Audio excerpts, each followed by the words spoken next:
Kaitsu. Eli paikkoja kyllä oli, mutta tuhlaripuojat palasivat tänään ja Paklund tietenkin siellä sitten napsi ne kopit. Ne vain täytyy saada seuraavissa peleissä sitten ne laukaukset sisään.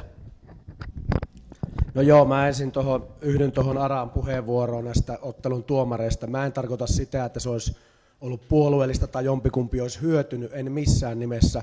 Varmasti ihan tasaisesti se tapahtui, mutta on tämä Herran Jumala ihmeellistä, että Suomessa pelataan tällä hetkellä 4 jääkiekko-ottelua ja tommoset saatana tuomarit löydetään tähänkin otteluun. Nyt tämä on ihan käsittämätöntä.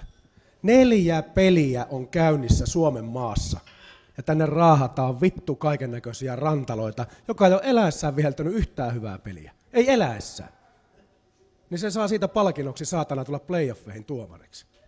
Mutta itse peliin, jos mennään. Mutta niin mä korostan sitä, että ei kumpikaan sitä hyötynyt, en mä sitä sano, enkä mä sitä valita. Mua vaan vituttaa, kun 50 ihmisen keskittyminen pelin aikana joutuu olemaan siinä, mitä tuomarit tekee. Meidän pitäisi keskittyä pelaamaan ja katsoa sitä kautta.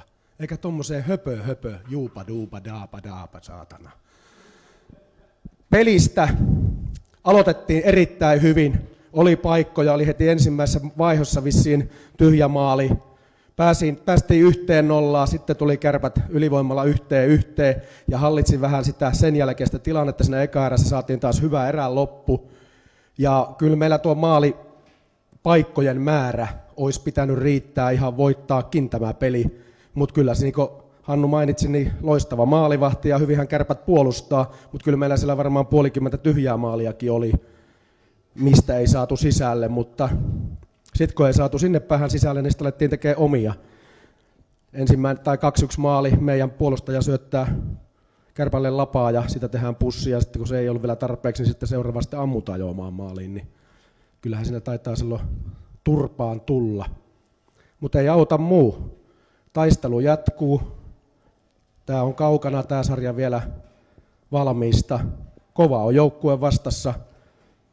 Jos he paransi, niin kyllä meidän pitää parantaa kans jumalattoman paljon. Nälkäisempi pitää olla.